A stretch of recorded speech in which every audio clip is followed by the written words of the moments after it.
Olá! Nesta nossa conversa de hoje, vamos mergulhar numa coisa fundamental: como causar uma ótima primeira impressão e mais, como se conectar rápido com as pessoas, sabe? Isso mesmo. Aqueles primeiríssimos segundos de uma conversa. Às vezes eles definem tudo, né? Exato. E é disso que a gente vai falar. Nossa base aqui são as ideias do Nicholas Boothman, naquele livro Convince Them in 90 Seconds or Less. Um livro bem prático, focado em como usar esses momentinhos iniciais para construir relações mais fortes, mais rápido. A missão aqui é tipo garimpar as melhores dicas dali, aquelas táticas que funcionam mesmo, sabe? No trabalho, numa entrevista, até num papo mais casual. Entender a ciência por trás dessa conexão rápida. Perfeito. Então vamos lá desvendar isso? E olha, é uma habilidade super necessária hoje. A gente vive num ritmo maluco, né? Muita distração. Nossa, demais! Conseguir criar uma conexão que seja genuína, passar confiança logo de cara, isso faz uma diferença enorme. E é bom frisar, não é sobre manipulação, tá? Ah, sim, bem lembrado. São técnicas para facilitar o entendimento, a confiança mútua. Perfeito. Bom, o ponto central que o Boothman bate muito na tecla é esse. A maior parte da impressão que a gente forma sobre alguém, ela é definida ali nos primeiros 90 segundos. Incrível, né? E às vezes ele diz, bastam só 2 segundos. 2 segundos. É quase como olhar uma foto, né? O cérebro, pum, já julga na hora. É um processo muito rápido. E o mais interessante é que é quase todo subconsciente. O objetivo inicial, segundo ele, é meio que desarmar aquela reação instintiva, sabe? De lutar ou fugir, que todo mundo tem quando encontra um desconhecido. Entendi. Criar um ambiente seguro, de confiança. Exatamente isso. Para a pessoa se sentir segura e, consequentemente, mais aberta. E como a gente faz isso então? O Boothman, ele se baseia muito nas tais regras de Muldoon, né? Que ele aprendeu com o primeiro chefe. Isso, as regras de Muldoon. São princípios que, assim, parecem simples, Mas não são. mas têm um impacto gigante. A regra número 1 é olho no olho e sorriso. Ah, o básico que funciona. Parece básico, né? Mas a execução, aí que tá. O contato visual direto, ele passa confiança, passa honestidade, interesse genuíno. Imagina um apresentador de jornal que fica desviando o olhar da câmera. Perde toda a credibilidade na hora. Exato. O olhar direciona a energia toda da comunicação. E o sorriso, qual o papel dele? O sorriso é universal, né? Ele sinaliza abertura, mostra que você é amigável, confiante, ajuda a relaxar o clima. O Boothman até sugere um exercício, o cor dos olhos. Cor dos olhos, como assim? A ideia é simples. Quando conhecer alguém, se força a notar conscientemente qual a cor dos olhos da pessoa. Isso faz com que você mantenha o contato visual por tempo suficiente para criar aquela conexão inicial, mas sem parecer que está encarando, sabe? É um treininho bobo, mas com um efeito ótimo. Gostei dessa dica, faz sentido. E a regra 2 qual é? A regra 2 é ser um camaleão. Camaleão. Como assim, se adaptar? Isso. A ideia é espelhar, mas de forma sutil, a linguagem corporal e o tom de voz da outra pessoa. Espelhar. Isso cria o que a gente chama de rapport, né? Aquela sensação de sintonia, de estar na mesma página. E acontece quase que instantaneamente. A gente tende a gostar mais, a confiar mais em quem a gente percebe como parecido. Mas essa coisa de espelhar, não tem o risco de parecer meio forçado? Ou até meio falso se a gente não tomar cuidado? Ótima pergunta. É um ponto crucial mesmo. A chave é a sutileza. Não é para sair imitando cada gesto da pessoa, tipo uma caricatura. Ah, bom. Menos mal. É mais sobre captar o ritmo geral, sabe? A postura, o nível de energia. Por exemplo, se a pessoa fala mais devagar, você pode ajustar um pouco o seu ritmo também. Se ela gesticula bastante, talvez você possa se permitir gesticular um pouquinho mais. Entendi. O Boothman conta um caso do próprio Muldoon num táxi. Ele percebeu que o assistente estava tenso. O que ele fez? Só adotou uma postura corporal mais relaxada, parecida com a do rapaz. E isso ajudou o assistente a relaxar junto. É algo que a gente até faz sem perceber quando está em sintonia com alguém. A ideia é só trazer consciência para isso. Entendi. A sutileza é a chave. Faz sentido.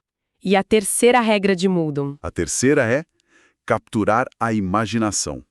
Essa é poderosa. Capturar a imaginação? Como? É que a nossa imaginação está ligada direto nas nossas emoções. Quando você usa uma linguagem cheia de detalhes sensoriais que faz a pessoa ver, ouvir ou sentir aquilo que você está descrevendo, a sua comunicação fica muito mais viva, mais memorável, mais impactante. Me dá um exemplo prático disso. O Bultmann tem uns ótimos. O Muldoon descrevendo uma refeição num restaurante, o Bentley's. Ele falou com tanto detalhe do sabor do peixe, da textura, do ambiente, que o assistente ficou com água na boca, mesmo sem fome antes. Que figura. Outro exemplo bem marcante foi quando o Muldoon estava tentando vender publicidade para uma empresa de mala direta. Para mostrar o potencial de resposta, ele literalmente jogou, acho que 2.467 envelopes no chão do escritório do cliente. Não acredito. No chão? Sim. E disse, é isso aqui que você pode esperar. Foi um jeito dramático, visual, de capturar a imaginação do cliente sobre o resultado. Uau, 2.467 envelopes. Isso com certeza causa impacto. Essas regras elas se conectam com aquele outro conceito que o Bultmann traz, o ABC da comunicação, né? Exatamente, o ABC. Significa atitude, linguagem corporal, o body language e congruência. Explica melhor. A atitude é a base. Se você entra na interação com uma atitude positiva, curiosa, aberta, isso transparece. A linguagem corporal é como essa atitude se mostra no corpo. E a congruência é o alinhamento. O que você diz, como você diz, o tom de voz e o que seu corpo está expressando. Tudo tem que bater. Falando em linguagem corporal, como a gente pode usar isso para criar essa abertura inicial, na prática? A gente pode pensar em termos de linguagem corporal aberta versus fechada. A aberta é mais convidativa, sabe? Braços e pernas descruzados, corpo virado para a pessoa, contato visual, sorriso. Certo. É como se você estivesse mostrando simbolicamente a área do coração.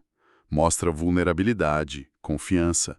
Já a linguagem fechada, braço cruzado, desviar o olhar, corpo de lado, cria uma barreira, sinaliza defesa, desinteresse. Tipo uma placa de fechado para negócios. Exato. Para causar uma boa primeira impressão, a gente quer adotar uma postura mais aberta. Faz todo sentido.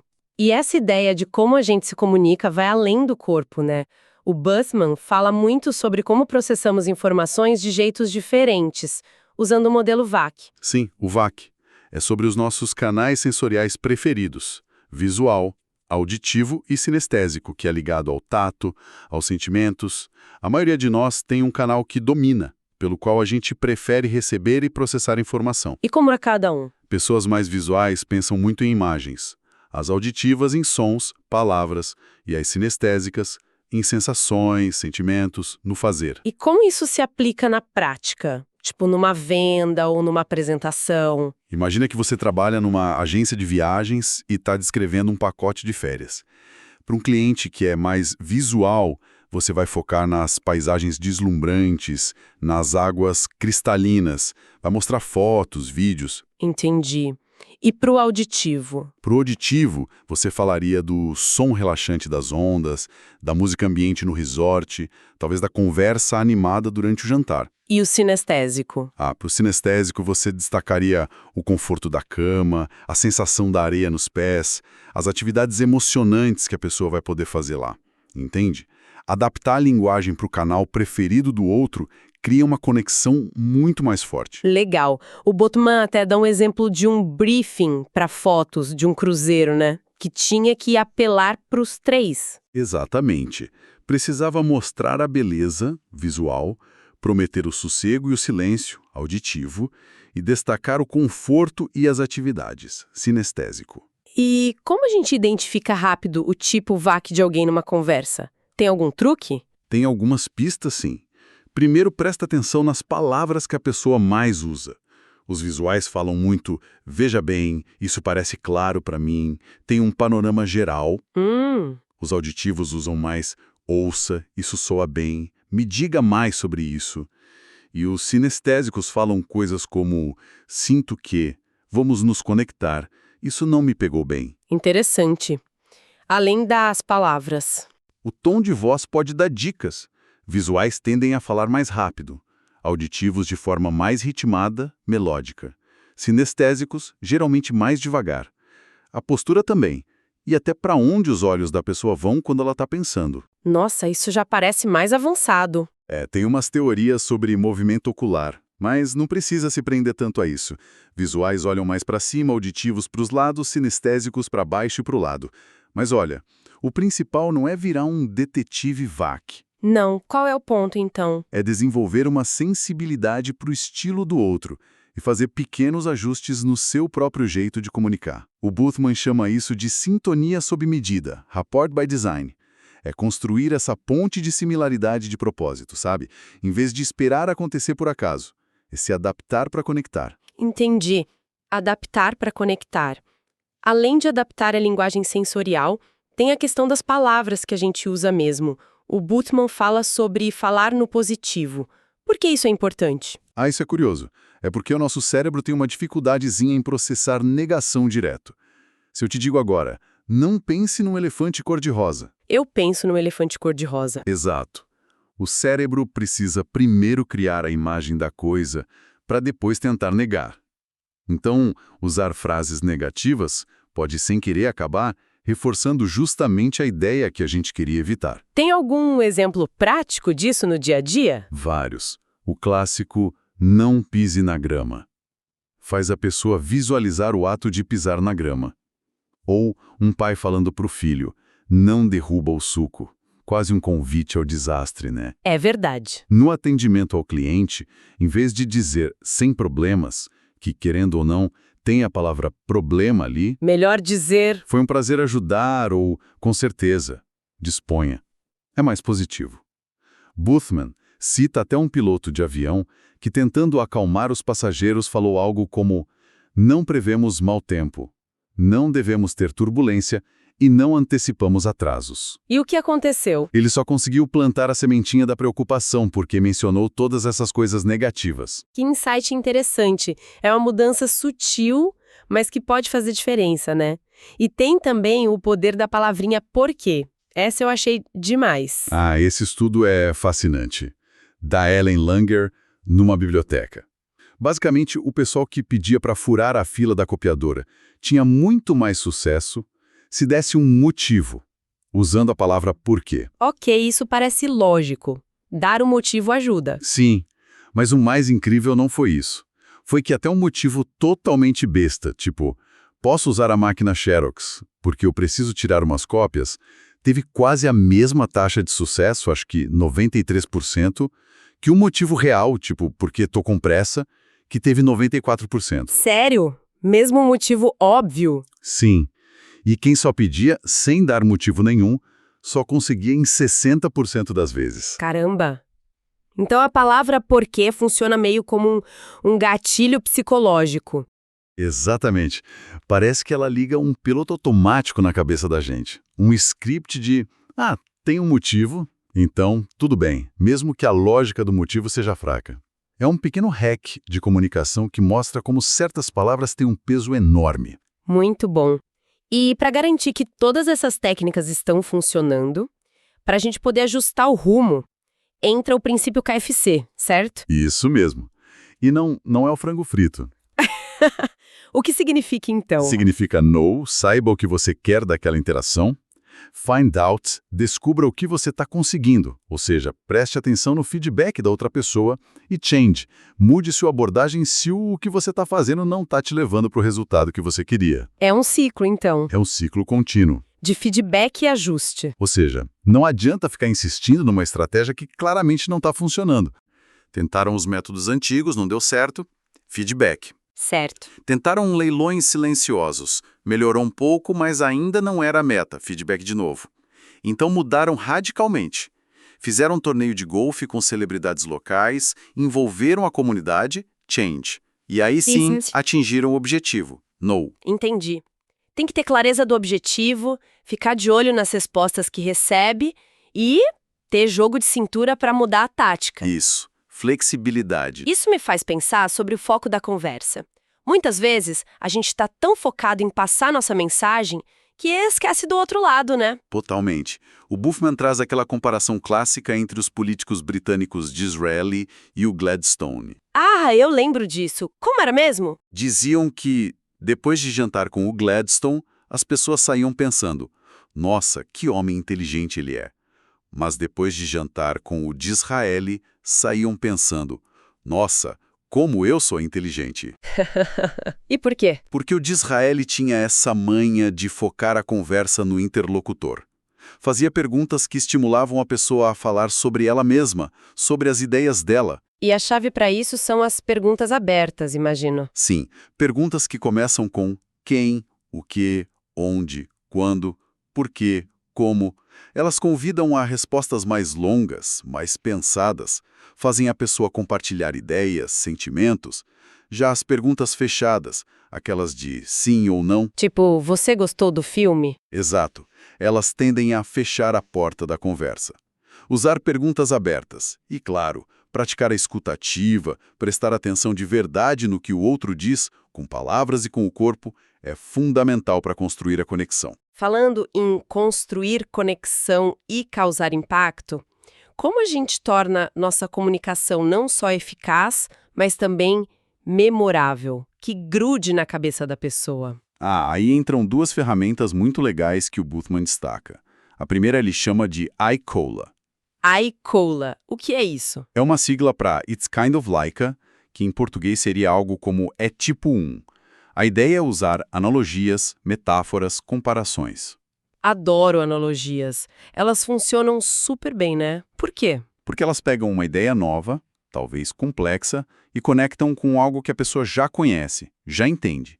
Isso simplifica, cria uma imagem na cabeça e muitas vezes adiciona uma emoção que ajuda a fixar a informação. Tem exemplos bons no livro? Tem vários. Ele sugere descrever a estrutura de uma apresentação como um shish kebab, um espetinho. Um espetinho, como assim? Tem a ponta inicial, que é o gancho, aí vem a carne, o conteúdo principal, o tempero, que é algo divertido ou surpreendente no meio, e a ponta final, a conclusão.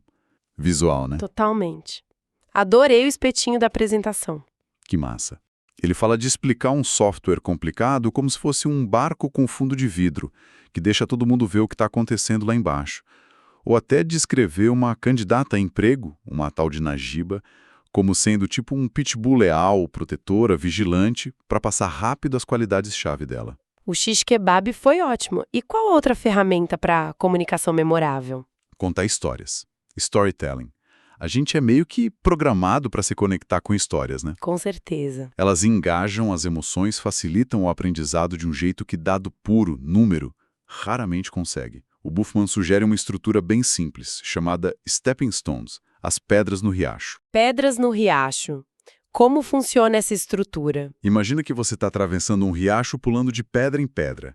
Você começa na margem inicial. Ali você dá o contexto, o ponto principal que quer ilustrar.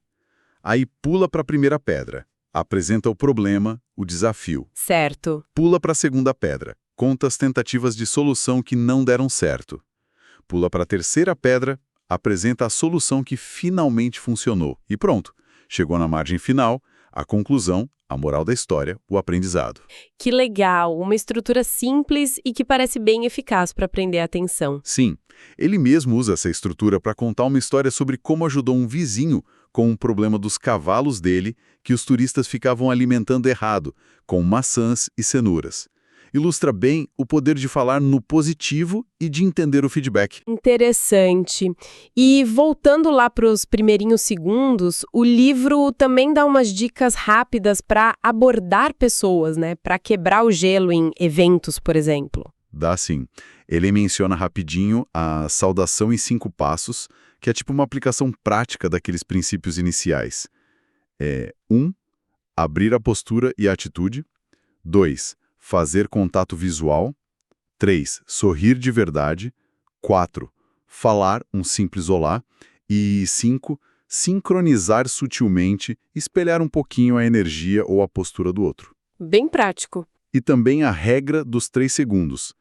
Viu alguém num evento que você gostaria de abordar? Vai lá em até 3 segundos. antes que a cabeça comece a inventar desculpa para não ir. Aham, boa essa, para não dar tempo de pensar demais. Exato. São pequenas ferramentas para colocar a teoria em ação na hora. Então, tá. O que tudo isso significa no final das contas? Vamos recapitular rapidinho. A gente viu o impacto gigante dos primeiros segundos, a força da comunicação não verbal, o ABC, atitude, linguagem corporal, congruência. Isso. Vimos como entender as preferências sensoriais, o VHK, ajuda a conectar. Como usar a linguagem de forma estratégica. Falar no positivo, usar o porquê.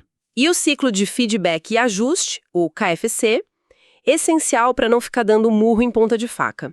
E, claro, as ferramentas para tornar a mensagem marcante. As analogias, o icolá, o e-tipo, e as histórias bem estruturadas, as pedras no riacho. E o objetivo disso tudo, como você bem disse no começo, é sempre a conexão autêntica, né? Não é truque. De jeito nenhum. E o mais legal é que, como o Pullman mostra com exemplos de pessoas reais como a Teresa e o Mário que superaram o medo de falar em público, isso tudo são habilidades. Coisas que a gente pode aprender e melhorar com a prática. Não é um dom mágico. É treino. É treino. E a congruência é a cola disso tudo. Palavra, tom de voz, corpo, tudo tem que contar a mesma história. Senão, a credibilidade vai para o espaço. Se tem desalinhamento, a comunicação falha. Não tem jeito. Muita informação valiosa e bem prática mesmo. Deixo aqui então uma provocação final para o pessoal que está acompanhando a gente. Pensando em todas essas técnicas que a gente conversou, qual seria uma pequena mudança, uma coisinha só, que alguém poderia fazer no jeito de começar uma conversa ou apresentar uma ideia que poderia gerar um maior efeito cascata positivo nos relacionamentos, sejam profissionais ou pessoais? Ajustes conscientes, sabe? Um sorriso mais intencional, uma pergunta aberta que você normalmente não faria, uma analogia simples para explicar algo. São essas coisas que abrem portas e aprofundam as conexões de um jeito que às vezes a gente nem espera. A chave é começar, experimentar e observar o que acontece.